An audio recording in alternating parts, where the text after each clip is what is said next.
Hi, everybody. I'm Mark Hilliard, and I'm a master here on the Arcanum. And this evening, we're going to be doing Linda McKay's C12, the Woo Woo Challenge.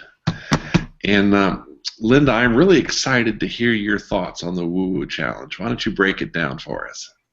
Okay, so I first understood the Woo Woo Challenge when someone else in the cohort went through it, and I sat through their discussion. And I, from the very beginning, was excited about the post-processing part of it because I've always really liked playing with the stuff and making like paintings and stuff, and it gave me an excuse to actually finally buy Topaz's impression and get it working on my computer. So that part I knew I was going to like from the very beginning. The other part of it, the in-camera stuff, I was a lot more hesitant about because I've done some of the motion stuff before and haven't really, it's just not really my thing. Other people can do beautiful work doing it. I don't really enjoy it myself. So I read the instructions really closely and figured out that you can use multiple exposures too for that part of the assignment. So then I was like, oh, but I don't know if my camera does it. So the next step was I looked it up, and I have a Canon 6D, and it did do it. So I have, for the last month, I think, been taking, anytime I'm kind of standing there with photography friends, or I've even been taking my camera downtown at lunchtime at work, and anytime I'm kind of in a scene where it's not this super fabulous landscape I would normally shoot, or if I'm kind of bored with the landscape waiting for someone else, I've been taking these multiple exposures. And in all honesty, I haven't even been doing it like on a tripod with the live view and lining it up. I've actually just been randomly shooting these, and some of them have turned out and some of them haven't, but I've really had a lot of fun. Good. How many exposures? Now, are you letting the camera put them together, or are you just taking them and putting them together in Photoshop? No, I'm not. I'm having the camera do it, and there's two settings, and I'm doing the easier setting, the one where the camera figures out the exposures. Mm-hmm. Additive, I think it is. And I played around in the beginning with different numbers of exposures, but I decided I really like 3, so I've been working on 3 most of the time. How many can you go with your camera? Oh, I'm not sure. I was doing 7 one day, but it gets really busy really fast. And what camera are you using again? The Canon 6D. Okay. All right. Well, good. Yeah. Good. Go Canon. You know, that might be the only Canon in history that does that. None of the other Canons did multiple exposures. I think the 5 does too, because some of my friends are looking at theirs, and this. I have a friend that has the 7D. Now I don't know which version of the 7D, and she was grumpy that hers wouldn't do it. Yeah. Well, you know, we get you through this woo-woo section. The next thing you know, you're going to be out there engaging in street photography. Well, I did do that one street photography shot, and I have submitted to competition, and I'm going to get $50 out of this, but I think that might be the end of my street photography. We will see. I have been using some of the Topaz impression editing, like painting, and then overlaying it on some of my regular photos. Okay. All right, great. That's another editing technique. Okay, well, before we get into your actual submissions, was this worthwhile to you?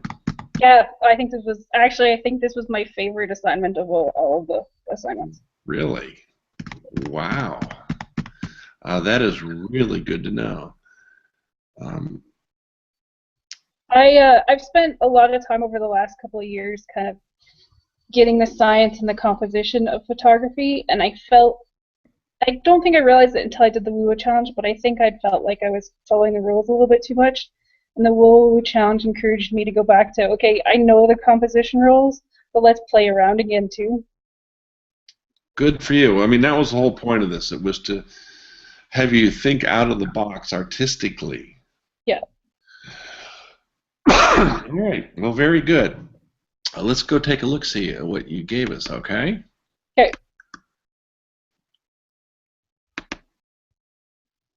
And let's see, I should have everybody up here and ready to go.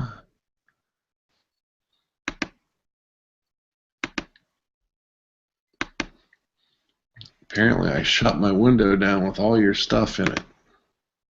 It's a ways back too, because I posted them a while ago. Mm-hmm. All right, here we go. So we'll look at these images. We'll look at this first one here. Tell me what you thought when you're standing there looking at this scene, and what your intention was, and then how you arrived at it, please. So when I was actually physically taking the photo? Yes. Okay, so this photo was taken back in September.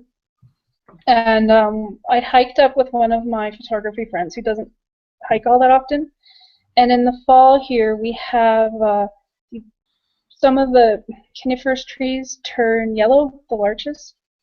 So it's kind of a big deal. And we basically hiked up, and these are called elephant rocks, and we were up there for, a long time. I took hundreds of photos of the elephant rocks and the larches. And the problem with some of the photos is I didn't love the sky, so I wasn't super in love with my photos, but it was some of the first ones I pulled into Topaz, and I'm sorry, I can't remember exactly which one I used, but actually I don't even think this was Topaz Impression. I think this was Topaz Simplify. Okay. And I really liked it because it took away the problems I was having with the sky in this photo, and I just think it looks like a cool, neat painting. It does. It does. It has a very painterly feel. But more than that, I mean, the sky almost looks like you textured it separately from the rest of the image. It's a good overall feel to the image, and I think that you really achieved something powerful here. Thank you. Wow, this really did turn out very good. So you simplify, huh? Yeah. Can you see the name? I name them different if I have Topaz or Simplify. 2 seconds, I'll tell you. This one was called Elephant Rocks at Chester Lake.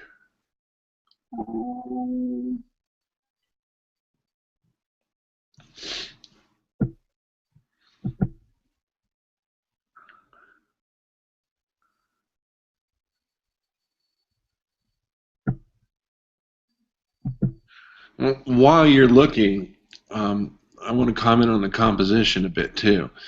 Sure. I like how we have this rock starting at the lower right-hand corner and leading us right up into the center, and then have it almost like the two rocks, the one on the left and on the right, act as a gate leading us up into the trees and up the mountain. I think that's very powerful. Thank you. This worked very, very well. This was Simplify. Okay. So all right. I think the way to tell the difference between Simplify and Impression is Simplify more takes away the details of what the photograph captures, and Impression makes the brush strokes look more evident. Okay. Lovely. Okay, let's talk about this one. I think this was my absolute favorite that I actually ended up pulling into Impression. So when I first downloaded Impression, I was kind of putting all the photos through all of the different filters or presets or whatever you want to call it. And this one kept showing up really weird on photos, and I almost stopped. And then I got to this one, and I put it on, and I just loved it from the very beginning. I did have to go in the settings and kind of make it go all the way to the edges and take some of the vignetting off, but I really like it. This is another one of those photos where I really like the composition, but the lighting was a little bit off, so I wasn't loving it. So I think that's another reason why I really like it with this effect on. Well, it has a very ghostly feel, very soft, very ghostly. Yep. As though you're walking down into this haunted ravine. I really like it, and it's a very simple composition with great leading lines taking us down to the little house down at the bottom, and it's just, I don't know, maybe something out of Little Red Riding Hood, you know. It's very powerful, and it works very, very well, and you should be very proud of this. All right. Aha, now this one is different. This one I actually like the true photo, but again I was playing, and this one's Simplify for sure.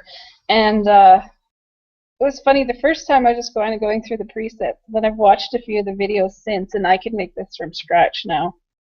But I guess I just like how the lines show up, and it kind of highlights the barn, and it's fun. I mean, it's almost like a woodblock engraving, isn't it? Yeah. Yeah, I do. I like that. This would be kind of interesting done on silver paper. I have a friend that's really into printing his own photos, and he's got some silver paper. He's coming over on Wednesday. We have this once a month critique we get together, and he's going to bring me his photo he printed on the silver paper because I want to see. Oh, very nice. Absolutely perfect. Okay, now I really like this. Tell me about this. So this is another photo that I almost like it in the photograph, except I cut off the right corner of the path. Yeah. So when I switched it to painting, it was a little bit easier to kind of just build in the right corner of the path. Okay. This was done in one of the impression ones, and yeah, it's fun. It was one of those ones where it kind of painted into the sky, so I did go back and kind of clone out the weird paintings into the sky. But Well, I mean, they give you the tools to adjust that. But this one, it has a certain level of detail, yet a certain level of softness that it makes for a very, very broad strokes of painterly impression in the grasses. And I just love this, and I love the effect on the dirt road. And the composition is a little bit different in that it doesn't lead you off out of the center. It takes you over to the side. And this is kind of like the road less traveled, and this is very powerful. I like this. I think this might be the favorite one of mine so far out of your submission. Yeah, the yellow is the canola field. If someone doesn't know, so it's canola field, and then the green is just a grass, and then it's just a dirt path. Yeah. Oh no, it's lovely. And this is one of the impression filters. Yes. Okay. And let's talk about this one real quick. This one is the Turner impression filter. I'm positive of that. I think it's the Storm one. And I don't know. I think sometimes these barns have personalities, and this is actually my favorite tin barn. Okay. And I think it's kind of ghostly, scary, Halloweenish with this effect. I like it. Yeah, the side of the barn actually looks like a face, doesn't it? Yeah. Yep, no, I do. I like this. It's like we're walking around in an LSD-induced haze. And actually, now that I look at it on the screen, I think that green chunk smack dab in the middle is a little too strong. I think I'll go in there and clone some of that out. Now, is this a single exposure? Yeah. Yes, it was. Okay. It was sunset, though. I'm looking at how it extended the fence line up. Oh, that was purely the impression. It's a normal looking photo when you look at it. Oh no, this is great. This is a very good example of what you can do in woo-woo. Yeah. Okay, this almost has a pencil drawing feel to it. Yeah. So then I started watching videos on what you can do with Topaz, Simplify, and Impression, and this is Simplify, and it's called the coloring book effect. Yeah. And it was funny, when I first started up the video, I thought I was going to make a page that I could then print and color myself, but no, they just make it look like you already colored it on the computer. Okay.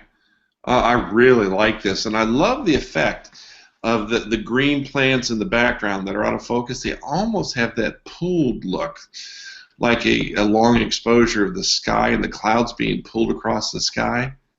Yeah, and actually that is in the raw file. That isn't even anything I did. Oh, I love this. This works very, very well. I would say that you definitely engaged in this very well and wholeheartedly, and you didn't skimp on it. So those are just the ones I did in the post-processing. There's another post with the ones I did, the multiple exposures. Let's go find that. Guide me down to it. Let's go down here. It should be just below that one. Yeah, there you go. I actually think I may have missed this one. Yeah, you didn't comment on it, so I think I might post it when you were busy. Okay. Well, let's talk about this one. So this was back when I was flipping between 3 and 7, so this might have even been 7 exposures. Okay. I don't know, I just love the way the trees show. They're kind of ghostly, kind of overlapping. I did have to play around a bunch, and I think others in photography could tell in that bottom kind of middle area. I had to, do some cloning and some So what did you do? And whatnot, because it looked funny there. Sorry, what? What did you do? Did you shift the camera down for each exposure or up for each exposure? It wasn't that scientific. It was basically just around. All right. So sometimes it was up, sometimes it was to the side. Okay. Yeah, this is a good example of multiple exposures that's done very well. Thank you. You can go way too far in multiple exposures and just ruin the image. And this is very nice. This is another ghostly feel to it. I like this. Did you enjoy that? Yeah, it was fun. Okay, let's talk about this guy. So this was one of the ones I took while I was walking around at lunchtime. So it's looking up at a kind of an overhang that has neat patterns to start with, and then I just made it into, this is the 3 exposure one for sure. Yeah. All on the same, exposing in the same structure, just with movement. Yeah, so almost all of the ones I've done have been the same picture, just moved slightly. Okay. Oh, this is lovely. This is very abstract. Oh, no, this is nice. Yeah, I missed all of these. So tell me about this one. So this is the same kind of idea walking around downtown. So this is actually at a building, and then it's another 3 exposure one. Yeah, this is very ghostly, don't you think? Yeah, so it's all about, and it took me a while to figure this out, but the really dark pieces show up where all 3 exposures overlapped, and then the ghostlier stuff is where there was only 1 or 2. Yeah. Now this is very nice. You think you did 3 on this one? Yeah, I'm positive that one was 3. Okay. So then this is a tree, again, just adjusted slightly. Okay. This one was also like turned to black and white and flipped around. You know, this almost has the look and feel of a contact print where we put twigs with small leaves down on the paper and exposed to light. Oh, neat. I like this. I like this effect very much. I actually edited this one the other day and took that kind of stuff out of the top left corner. Okay. So is it difficult to put your camera in the multiple exposure mode? No. No, the first time you have to kind of set it up to say I want to do 3 and I want to do additive and whatnot. But then after that, it's just you go into the one menu and say enable or disable. And mine's pretty much just stuck on that menu right now. So, so these are. Oh, go ahead. You're hooked now. Yeah, yeah. And I think I'm annoying my other photography friends less because if they're being boring, I literally just walk over to some trees and start shooting multiples. Well, that's good because you're sharing the love, you know, introducing them to this. Yeah, I am. I do have a bunch of them interested in it. Okay. So there's these white, they call them trees. I don't think they look like trees. They look more like pancake flippers, statues in downtown Calgary. So Yeah. I took them and pointed up towards the sky and kind of kept rotating the camera. Oh, I love this. Yeah, it's fun.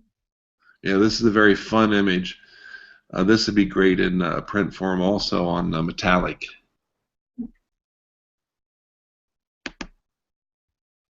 This has the look of a Serrano type, which are basically blue contact prints that are from an old technology from the 1840s. I love how this turned out. Yeah, so just basically the same thing, a tree and then 3 exposures. And then I put it into Photoshop, made it black and white. I can't remember if I used Silver FX to make it black and white, but then I changed it to the duotone to make the blues. Okay, yeah, that worked very well. That did. This one's even better. Same process, I take it? No, so this was partway through me trying to learn color effects better. Yes. So I used some of the color effects photos to do this, or color effects filters to do this. Oh, this is very pretty. Almost That has. photo, I think, might have been the one I used. Okay, almost has the look and feel of an old graveyard, don't you think? Yeah, yeah. Oh no, this one is especially nice. I like how you've cocked the camera back and forth and gotten the tree trunks going at slightly different angles. Yeah, I kind of have been lining them up with the focus points in my camera when I look through the viewfinder. That's kind of how I've been making it more scientific as to where I'm placing the things. Okay. This was definitely taken while one of my photography friends was being bored. Oh yeah, no, this is very nice. This was a good experiment, and this is kind of a combination of these last couple of multiple exposures and post processing. Mm-hmm. Absolutely stunning work. Yeah, I would say that you firmly engaged in the woo-woo there, girl. Yeah, no, I really enjoyed it. I can see that. We could have had this discussion before you left, but I was having too much fun, so I kept going. Well, that's fine. That's fine. I was most assuredly tied up, getting ready to go, and then going, and I thought that I would have time to do a couple of hangouts from California, but I didn't. That's fine. Once you let me know, I'm ready to submit the next one too, because I have 8 photos. So. Okay. All right. Well, this was a very good example of stretching your artistic nerves out and embracing the world in a slightly different fashion. I think that you did a very good job, and the fact that you enjoyed it is even better.